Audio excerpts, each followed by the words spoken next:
Here's an AMI This Week shortcut with Alex Smythe. How you guys feeling? You feeling good tonight?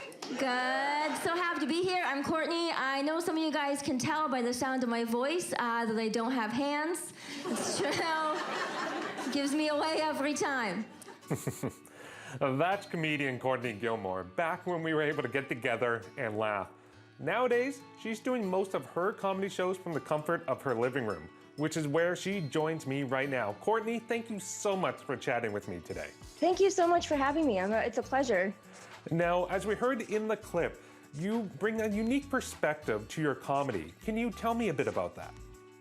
You know, I'm an amputee. It's not very visible. Here's my little nub. I'm missing both arms and a leg, that's a lot of your body to be missing and just walking around in public and not commenting on it because I have a lot of very unique experiences in just living my life in the world with strangers,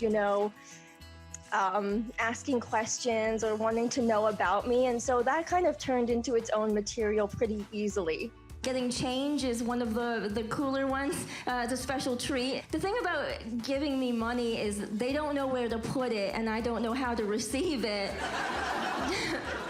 So it's just a lot of blank stares, like, where's the coin slot? What do we do here? So it's not exclusively the one thing that I talk about, but it was certainly like a really good entry point, disability, being able to offer that unique voice to a comedy scene that really didn't have it to that degree before me. Like, I personally don't know any amputee comedians that are like in Canada, doing it full time. So I figured I might as well try it and do it. I come from a very good humored family. My dad and I like to make fun of each other a lot. My dad likes to send me videos of other amputees doing cooler than me.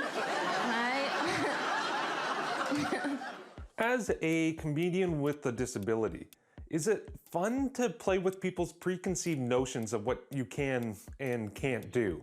Yeah, I mean, it's really fun. Like, in short, it's very fun because able-bodied people tell on themselves all the time with their ignorance. Like, they don't even do it on purpose, but like even just the tone of a question or the content of a question tells you that they think you can't do a certain thing, and they say it very nonchalantly. Like, people will be like, oh, it's so good that you don't drive because, traffic in this city is crazy.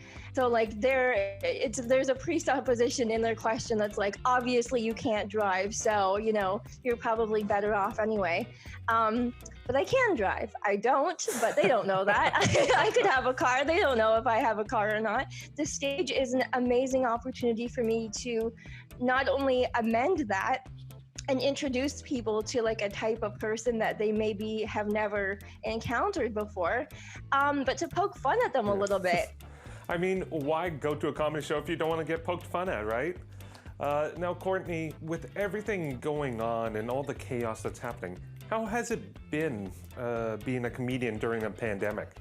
I mean, it's interesting for sure. For the summer, I was able to do a little bit of backyard stuff, outdoor things, socially distanced.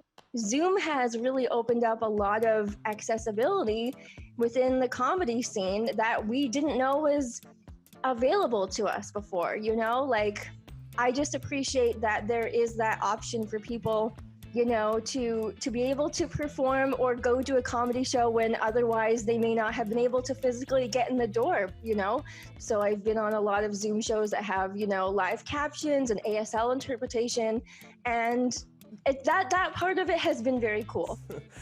Now, Courtney, where can people find you online? So I'm on mostly on Instagram at Courtney J. Gilmour, and then I do have a website, CourtneyGilmour.com, and I post shows and stuff like that on there as well.